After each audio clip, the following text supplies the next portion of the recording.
नमस्कार, the wire में आपका स्वागत है। मैं हूं आरफा खानम शेरवानी। भारत के chief justice of India DY Chandrachud हम आपसे गुहार करते हैं कि इससे पहले कि बहुत देर हो जाए आप इस पर कदम उठाइए।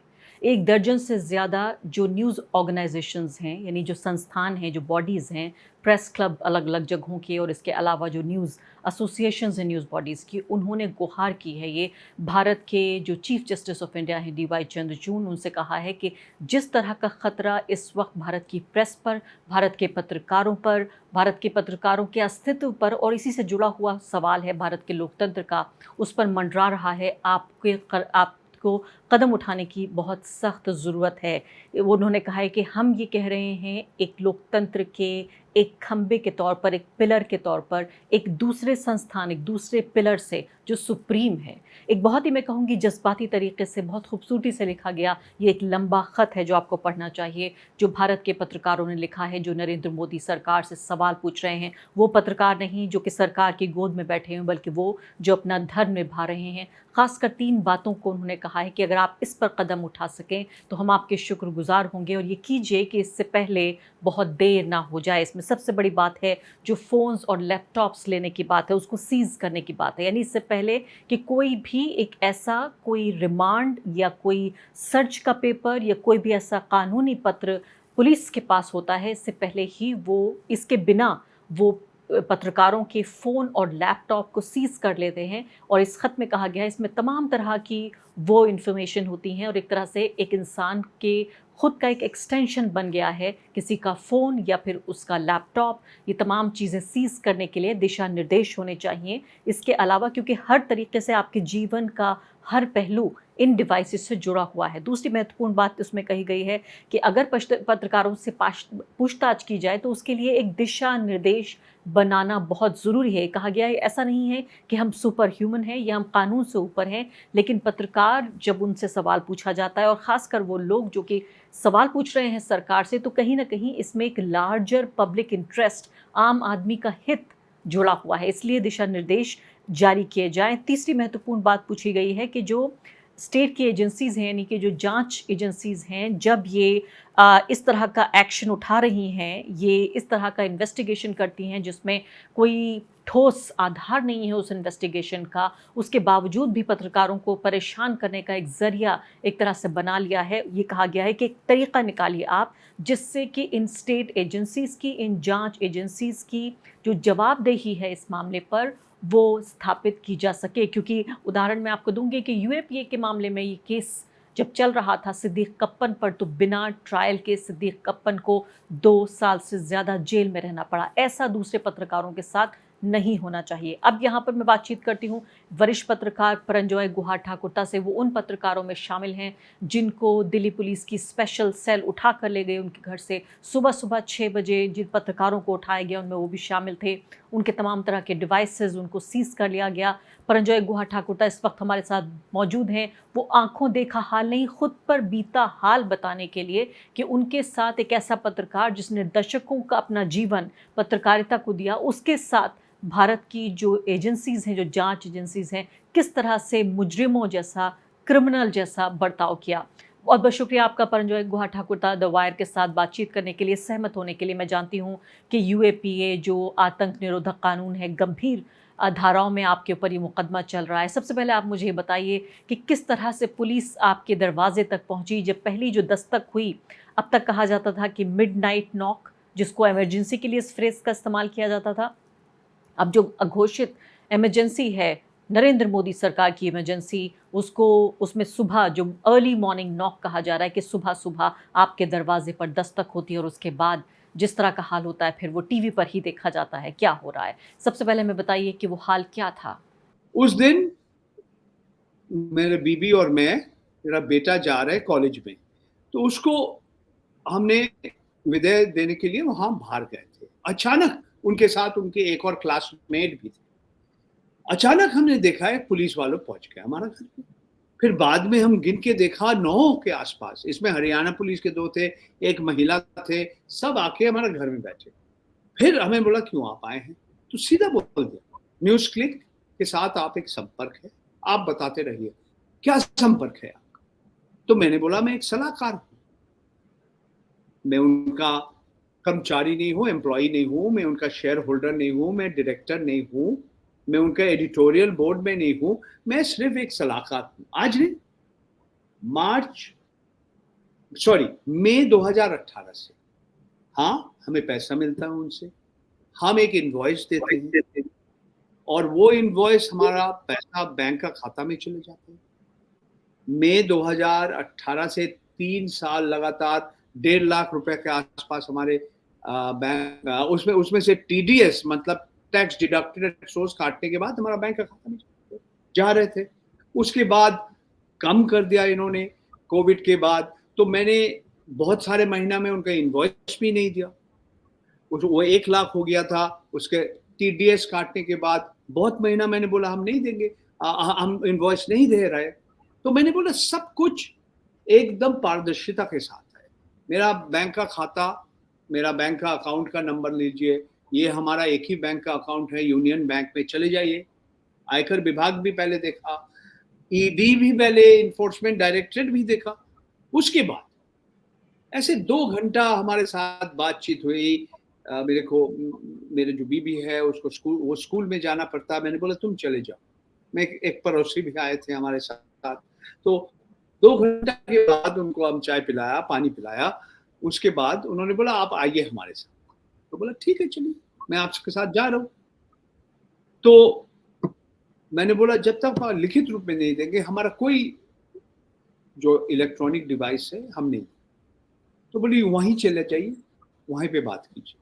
तो हम गए थे, तो नहीं तो लगभग यानी कि नहीं, आप मुझे बताइए, यानी कि अगर आप अपने फोन और लैपटॉप अगर उन्हें दे देते तो शायद हो सकता है आपको थाने ना जाना पड़ता। नहीं नहीं, ऐसा नहीं है, ऐसा नहीं है। शायद हमें लैपटॉप या हमारे जो फोन है वो अगर हमें उनको देने के बाद भी हमें जाना, क्योंकि ज्यादा से ज्यादा लोग बाद में हमें पता क्या हुआ था उनकी। मेरे भी वही स्थिति होता। तो मैंने गया उनके साथ, 8:30 के आसपास हमने गया। फिर इन लोग, मैं तो हरियाणा में रहता हूँ, गुड़गांव में, और इन लोग दिल्ली से आए हैं, तो यहाँ हरियाणा पुलिस में, वहाँ हमारा घर के सबसे नजदीक जो थाना है वहाँ भी जाना पड़ा। मेरे को नहीं जाना पड़ा, वहाँ दिल्ली पुलिस का लोग, जो स्पेशल सेल के लोग वहाँ पे गए। फिर वहाँ से हम गाड़ी, लगभग 10 बजे हम स्पेशल सेल का दफ्तर लोधी रोड में हम पहुंचे। तो हम जब अंदर जा रहे थे, हमें देखे कम से कम 15-20 कैमरा पर्सन, रिपोर्टर सब खड़े हैं। तो हम बातचीत नहीं किया, हम सीधे चले गए। और उसके बाद सब इंस्पेक्टर, एक इंस्पेक्टर, दूसरी इंस्पेक्टर, तीसरी इंस्पेक्टर, चौथा इंस्पेक्टर, फिर उसके बाद आपका जो वहाँ के जो और भी वरिष्ठ पुलिस अधिकारी जो है, ACP, assistant commissioner of police, और सबसे शीर्ष में थे डीआईजी साहब, deputy inspector general of police, सारे लोग सवाल, एक ही सवाल को बार बार हमें जवाब देना पड़ा। और सवाल क्या थे, अगर आप मुझे बता सकें, वो 4-5 सवाल जो सबसे पूछे गए? आप न्यूज क्लिक के बारे में क्या जानते हैं? मैंने बोला मैं जितना जानता हूँ इतना ही। नेविल रॉय सिंघम, इनके बारे में मैंने बोला न्यूयॉर्क टाइम्स का लेख आप भी पढ़ा, मैं भी पढ़ा। बोला आप उनको पहचानते हैं? बोला ना। तो और भी ऐसे सवाल उठाया, आपने दिल्ली दंगा, जो हिंदू मुस्लिम दंगा हुई थी, उसका कवरेज आपने किया? बोला मैंने। बोला ना। आपने बोला आप किसान आंदोलन का कवरेज किया? बोला हाँ। आप सिग्नल इस्तेमाल करते? बोला हाँ। तो फिर बताना शुरू कर दिया, आप ये व्यक्ति जो ऑस्ट्रेलिया है इसमें से बात किया? मैंने बोला हाँ। क्यों बात किया? मैंने बोला एक वेबसाइट है वहां पे, वो वेबसाइट के लिए मैं लिखता हूं, तो इसीलिए मैंने बात किया। तो फिर हमें पूछा, एक एस भटनागर जो अमेरिका में है, आप उनसे बात किया? मैंने बोला हाँ, मेरा साला है, मेरा बीबी का भाई है, उनसे हम बात किया। इस तरह से सवाल उठाया, और बहुत सारे सवाल उठाया कि आपको ये मालूम है, वो मालूम है, हाँ बोला, ना बोला। तो फिर ये सब होने के बाद हमारा बोला आपका फोन हमें चाहिए। तो मैंने बोला ठीक है, ले लीजिए, क्योंकि इसका जो फोन खोलने का जो कोड है वो भी बताना पड़ा, पासवर्ड भी बताना पड़ा। कर नहीं पा रहे थे हमारे सामने। मैंने बोला हमारा हैश वैल्यू दीजिए, क्योंकि हमें मालूम है कि आपने फोन लेके और कुछ अंदर डाल दिया। अरफा, तुम्हें मालूम है कि पेगासस के समय मेरा फ़ोन, ये फोरेंसिक एग्ज़ामिनेशन एक बार नहीं 5 बार हुई थी। विदेश में 3 बार, दिल्ली में 1 बार और कलकत्ता में 1 बार। फिर भी मैंने दिया, मेरे सामने ये सब किया, काम नहीं कर रहे थे, फिर दोबारा किया, पासवर्ड बदला, ये किया, वो किया, तो फिर करें। डीआईजी साहब मेरे ऊपर क्या पता नहीं दया लिया या क्या, हमें बोला ठीक है, ये सब हो गया, चलिए आप वापस ले सकते हैं, आपका फ़ोन, आपका सिम। उससे पहले मेडिको लीगल लीगल रिपोर्ट चाहिए, उसके बाद मेडिकल रिपोर्ट चाहिए। ये सब आ रहे, ये भी चाहिए, बोलिए ये है notice under section 3F of the UAPA act, ये ले लीजिए, ये है हमारा सीजर मेमो, ये सब आया। बहुत लोग को ये नहीं मिला, सीजर मेमो को बहुत लोग को नहीं मिला। हम बोला हमें देना ही पड़ेगा, तो बोला आपको दोबारा आना पड़ेगा, 6 तारीख को आइए। तो मैंने बोला देखिए हम नहीं आ पाएंगे क्योंकि हम बाहर जा रहे हैं, मेरे बेटी से मिलने के लिए जा रहे हैं, हमारा टिकट। तो बोला कब आ सकते हैं? तो बोला इस दिन हम 10 तारीख वापस आ रहे, 11 तारीख के बाद आप कीजिए। तो इस तरह से वो मेरे पास लिखित रूप में है। आज कुछ चैनल्स दिखा रहे हैं हमें कि हमें आना ही पड़ेगा, आना पड़ेगा। मैं कब आऊंगा, क्यों नहीं आऊंगा, अभी समय बताएंगे। तो देखिए बहुत अफसोस, जी हाँ परंजॉय जी, बहुत अफसोस की ये बात है कि एक ऐसा खांटी का पत्रकार, एक वरिष्ठ पत्रकार जिसने अपने जीवन के सारे साल पत्रकारिता और देश सेवा में गुजार दिए, उसके साथ इस तरह का सलूक हो रहा है कि कोई ऐसा पहुंचा हुआ क्रिमिनल है, कोई ऐसा ठग है जिसके साथ इस तरह का सलूक होना चाहिए। पुलिस का इस तरह से आना, आपकी सोसाइटी के लोग, आसपास के लोग भी किस तरह से देख रहे होंगे। मैं बाकी पत्रकारों से बात कर रही थी कि सब कितने शक की निगाहों से देख रहे थे, ऐसा लग रहा था कि कोई अंदर आतंकवादी, कोई क्रिमिनल है जो बैठा हुआ है।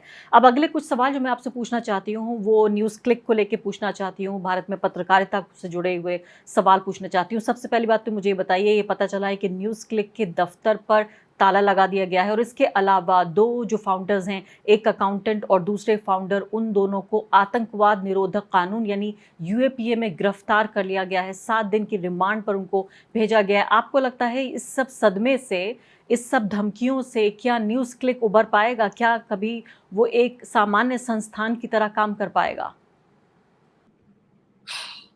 मुश्किल है, फिर भी मेरा उम्मीद है कि कर पाएगा। आज मैं पढ़ रहा हूँ रिमांड एप्लीकेशन में सरकार ने क्या क्या आरोप लगाया कि न्यूज़ क्लिक विदेश से पैसे लेके, चीन से पैसे लेके भारतवर्ष का नक्शा बदलने चाहते हैं। अरुणाचल चले जाएगा, जम्मू एंड कश्मीर चले जाएगा। आप थोड़ा 2 कदम पीछे हट के देखिए। न्यूयॉर्क टाइम्स में लेख आया नेविल रॉय सिंघम के बारे में कि इन्होंने चीनी कम्युनिस्ट पार्टी के साथ इनका एक घनिष्ठता है, ये नजदीक है और इनके अलग अलग संस्था है, अमीर व्यक्ति है, इसमें एक है न्यूज़ क्लिक। मगर न्यूयॉर्क टाइम्स भी नहीं और आज तक कहीं अमेरिकी संस्था ने एक भी लाइन नहीं लिखा कि इन्होंने गैर कानूनी कुछ किया। ठीक है, आप क्या अटकाने चाहते हैं? ये जो यूएपीए का धारा में दिखा रहा है, आप आतंकवादी को पैसा दिया, तो आप घूम फिर के क्या चाहे चीन से आके पैसा अमेरिका आया और अमेरिका से भारतवर्ष आया न्यूज़ क्लिक में, और ये आप जो देशद्रोही है, जो राष्ट्रद्रोही है, जो नक्सली है, इनको आप मदद कर रहे हैं, जो भारत का एकता अखंडता में विश्वास नहीं करते हैं। आप कह रहे हो वो रिमांड एप्लीकेशन है, जिस तरह से भारत सरकार कोविड के बाद जिस तरह से कार्यक्रम लगाया, इसका इन्होंने टिप्पणी किया, इसका आलोचना किया। ठीक है क्या? ये क्या एक पत्रकार का अधिकार नहीं है कि सरकार को बताना कि आपका कार्यक्रम ठीक तरह से नहीं आगे बढ़ रहा है? मैं समझता हूं ये सरकार को मदद करने के लिए किया।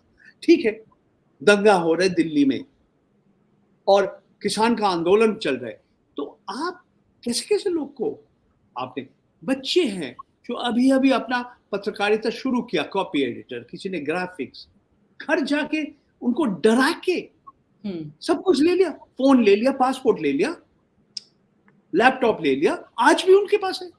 किसी को सिम वापस दे दिया, किसी को नहीं दिया।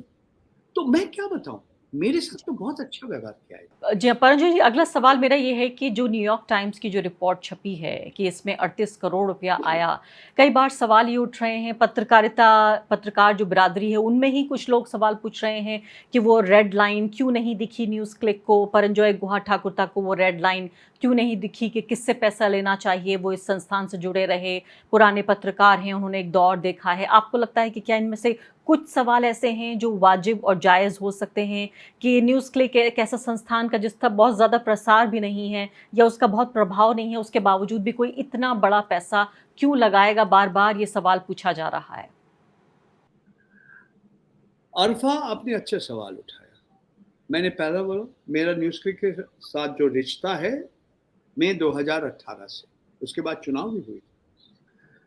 ये पैसा, भारतीय पैसा, में न्यूज़ क्लिक का मालिकाना में मैं तो शामिल नहीं हूँ।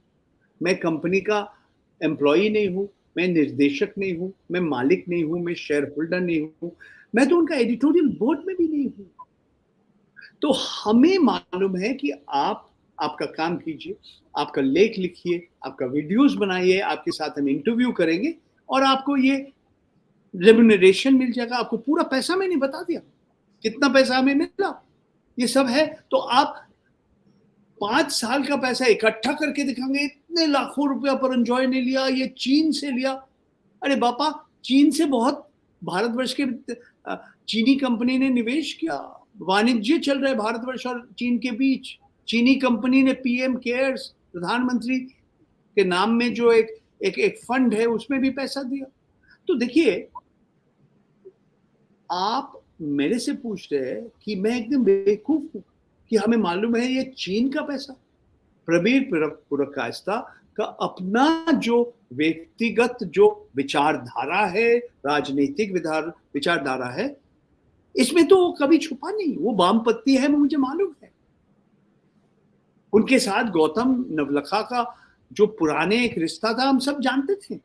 इसमें नया क्या है?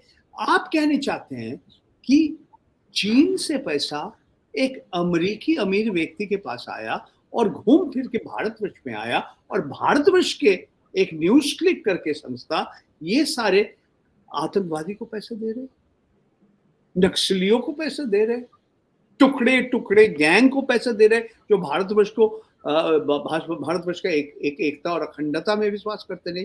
देखिए, ये सारे जितने आरोप हैं, इसके ऊपर हमारे अदालत, हमारे माननीय जितने विचारपति है, जितने जो जजेस हैं, न्यायाधीश है, इनका राय के ऊपर मैं निर्भर करता हूँ। आप निर्भर हैं उनकी राय पे, लेकिन परंजोर जी, ये बताइए कि जब आपने कहा 2018 से तो आपका रिश्ता रहा न्यूज़ क्लिक से, लेकिन जब न्यूयॉर्क टाइम्स का आर्टिकल आया, तमाम लोगों की तरह आपने भी पढ़ा, तो क्या आपको ये झिझक हुई कि क्या इस संस्थान से मैं अपना रिश्ता अभी भी बना के रखूं या दूरी बना लूं, या आपके मन में संदेह पैदा हुआ कि आखिर इस व्यक्ति का क्या कनेक्शन है, इस व्यक्ति का जो चाइना कनेक्शन है, फिर न्यूज़ क्लिक में पैसा आ रहा है, कुछ सवाल आपके मन में पैदा हुए? अरफा, साफ मेरा मन के अंदर, माई कॉन्शियंस इज क्लियर, मेरा कोई सवाल नहीं था, क्योंकि न्यूयॉर्क टाइम्स का लंबा लंबा लेख क्या है आरोप कि नेविल सिंघम जो चीनी कम्युनिस्ट पार्टी का जो विचारधारा है उसके साथ है, चीन में एक कंपनी में, और चीन के जो कम्युनिस्ट पार्टी है उनके लोगों के साथ उनका एक रिश्ता है, घनिष्ठ रिश्ता है। उन्होंने कुछ गलत काम किया, उन्होंने कुछ गैर कानूनी काम किया, अमेरिका का जो सरकार के खिलाफ कुछ काम किया उन्होंने, ठीक है। अमेरिकी सरकार का जो भी विचारधारा है उसके साथ नेविल रॉय सिंघम का नहीं है, ठीक है, मान लिया मैंने। तो हमें इस कोई शक नहीं है बोलने के लिए, एक तरह से बदला लेने के लिए ये कार्यक्रम हुई है, हो रहा है, क्योंकि न्यूज़ क्लिक जैसे पोर्टल सरकार को बार बार सवाल उठाया, किसान आंदोलन के ऊपर सवाल उठाया, दिल्ली दंगा के ऊपर सवाल उठाया, किस तरह से ये महामारी के बाद किस तरह से सरकार इसके कार्यक्रम किया, लॉकडाउन कैसे, लॉकडाउन, ये सारे सवाल उन्होंने उठाया। और ये एक पत्रकार जो स्वाधीन पत्रकार है, इनका काम है। आप अपने आप को कहते हैं एक चौथे स्तंभ, fourth pillar of democracy, fourth state of democracy. आप अपने आप को कहते हैं हम लोकतंत्र हैं, विश्व का सबसे बड़ा लोकतंत्र है। मोदी जी कह रहे मदर ऑफ डेमोक्रेसी। तो क्या लोगों का अभिव्यक्ति का स्वतंत्रता नहीं है? जी, परंजो जी, अब आखिरी सवाल आपसे, जी हाँ, अब आखिरी सवाल आपसे पूछना चाहती हूँ कि ये बताइए कि ये नरेंद्र मोदी सरकार का भारत में उन पत्रकारों पर जो मुखर होकर बोलते हैं, जो अपना काम कर रहे हैं, अपना फर्ज अदा कर रहे हैं, पत्रकारिता का धर्म अदा कर रहे हैं, उन पर सबसे बड़ा हमला है? आपको लगता है कि बहुत सारे या कम से कम कुछ पत्रकार ऐसे ज़रूर होंगे जो अपनी आवाज़ धीमी कर लेंगे, जो कम बोलेंगे, कम आलोचना करेंगे, क्योंकि मकसद तो यही है कि तमाम लोगों को डरा कर तमाम आलोचना बंद कर दी जाए ताकि आसानी से 2024 का रास्ता निकल जाए। पता नहीं ये होगा कि नहीं, जो कर रहे हैं शायद ये उनका लक्ष्य है। हमारे देश के जितने लोग हैं, हमारे जितने आम नागरिक है, आम मतदाता है, वो क्या सोचेंगे ये समय बताएंगे। अभी भी चुनाव का भी समय बाकी है, 8 महीना बाकी है। हमें लग रहा है इस समय कि जो भी सवाल उठा रहे हैं सरकार के बारे में, सरकार के कार्यक्रम के बारे में, सरकार जिस तरह से काम कर रहे हैं इसके ऊपर, उनका मुंह बंद करना है। आप जानते हैं, आप तो कितने कार्यक्रम किया। मोदी जी पहला भारतवर्ष का प्रधानमंत्री है, आज भी उन्होंने प्रेस कॉन्फ्रेंस नहीं किया।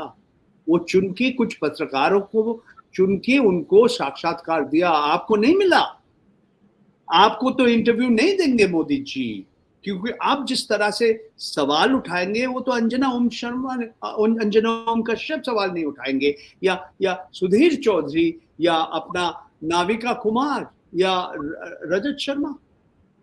तो आज स्वाधीन पत्रकारिता में जो विश्वास करते हैं, स्वाधीन पत्रकार जैसे आप जैसे हैं, ऐसे व्यक्ति को मोदी जी साक्षात्कार नहीं देंगे। अक्षय कुमार को साक्षात्कार मिलेंगे, और बहुत सारे सवाल के बाद ये भी पूछ लेंगे, मेरा ड्राइवर आपसे पूछा आप आम कैसे खाते हैं, काट के खाते हैं, चूस के खाते हैं, सब जानते हैं। ये भारतवर्ष का पहला प्रधानमंत्री जो प्रेस कॉन्फ्रेंस नहीं किया, ऐसा प्रेस कॉन्फ्रेंस की जो भी उनसे कुछ भी सवाल हो, जो सचमुच अभिव्यक्ति का स्वतंत्रता में विश्वास करते हैं, जो हर नागरिक का एक मौलिक अधिकार है। जी, तो देखिए अभी समय बताएंगे। ये समय का इंतजार हमें भी रहेगा, और हम आपसे जी हाँ, और अपना ख्याल आप ज़रूर रखिए। बहुत सारे भारत के ऐसे दर्शक और ऐसे पाठक हैं जो आपकी पत्रकारिता के कायल हैं, उनमें मैं भी एक शामिल हूँ। आपको मैं समझती हूँ कि आपकी विरासत को आगे बढ़ाने का मेरे जैसे पत्रकारों का भी काम है जो जूनियर हैं आपसे, और आपको देखकर इंस्पिरेशन लेते रहे हैं परंजॉय जी कि आपने जिस तरह से खोजी पत्रकारिता की है, और न सिर्फ की पत्रकारिता, उसके बाद किताबें लिखकर उसे एक नई शक्ल देकर आम जनता तक पहुँचाया है, बड़े बड़े कारोबारियों के खिलाफ। बहुत बहुत शुक्रिया आपका द वायर से बातचीत करने के लिए। उम्मीद हम ये करते हैं कि ये लॉ जो रोशन है पत्रकारिता की आपके नाम से, वो जलती रहेगी। शुक्रिया। धन्यवाद, थैंक यू सो मच। धन्यवाद आरफा। द वायर के और वीडियोस देखने के लिए सब्सक्राइब करें और बेल आइकन पर क्लिक करें। स्वतंत्र पत्रकारिता की आर्थिक मदद करने के लिए डिस्क्रिप्शन में दिए गए लिंक पर जाएं और अपनी राशि चुनें।